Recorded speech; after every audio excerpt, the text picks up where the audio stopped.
In this video, we're practicing two more techniques of painting. So for our purposes, you do not need to worry about this bottom section here. We're going to be practicing something like that in a whole different way. So don't worry about this bottom section. This is an extra challenge if you want it. But what we are going to worry about here is I'm going to show you how to create a gradient scale. So using one color in the middle and then mixing to get your tints and shades all the way across, and kind of showing you how to add proportions of black and of white to get that value scale. The next one is going to be blending. So we are going to use two colors to blend. I'm going to show you a couple different techniques of blending, and then we should be good to go.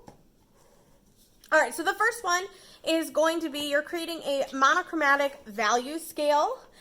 So to start this, I would start with the color that is right in the middle, so the hue. And you can just paint that right in there. Now for this one, I do want you to keep the values separate. I don't want it to be a sliding scale. I want it to be segmented. So I've got my hue there, and then I'm using paper for the video purposes because you can see it better, but the best things to use are actually old magazine pages. So if you've got magazine pages, they work really well for mixing colors. So I'm going to make two piles of red here.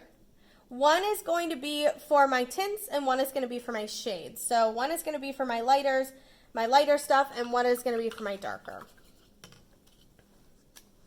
So I'm going to start with tints, which is going to be white. So I'm going to start by just adding a little bit of white to my red paint. And if it's not making that big of a difference, I can add more. If you're finding that it's just a little bit too much work to keep washing your brush whenever you dip it into the white paint, you can take a glop of white paint and just put it on your page. And then you don't have to worry about wrecking your white paint. All right, so I'm just trying to get one step down here.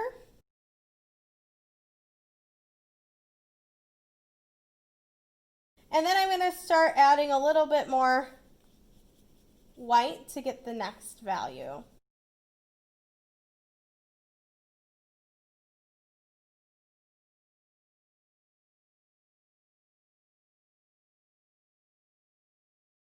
So this value should not be white itself. It should just be a light pink. Now it's time to start my shades.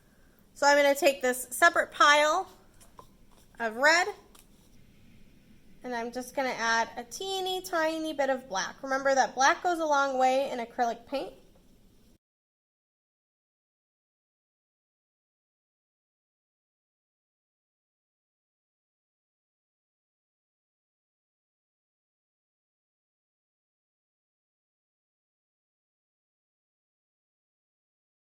So now you kind of have a good idea on how to mix a gradient scale.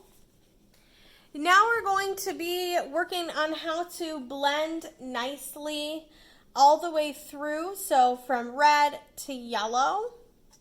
So I actually like to start with yellow because yellow is my lighter color. And I'm going to start with a big glop of it on this side. So you're not actually making orange. You're going to be blending out your red and your yellow until it's a steady gradient of red mixed with yellow. So I'm bringing my yellow and letting it get a little lighter as it goes toward the side. And then I'm going to get rid of some of my glops here.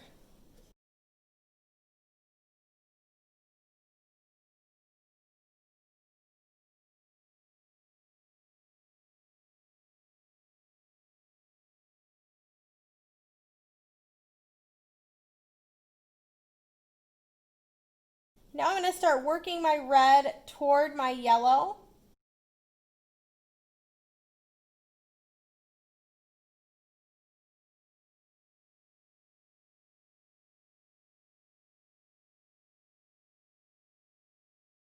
Now this is a pretty good start, but I want them to blend nicely into each other. So you can either have more brush strokes. More brush strokes is the first way to start blending.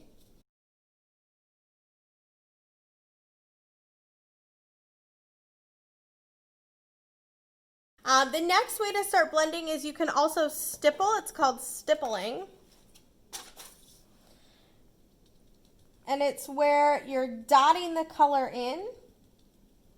So you're just picking up your brush and putting it down all over, and that gives you a sort of textured, really soft blend.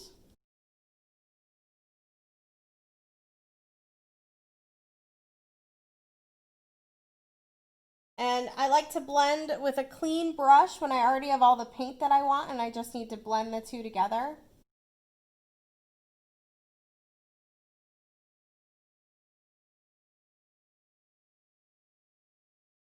And then the last way would be to use a little bit of water. You're not going to use a lot of water, but you can get a teeny bit of water on your brush. And water kind of just reactivates the paint.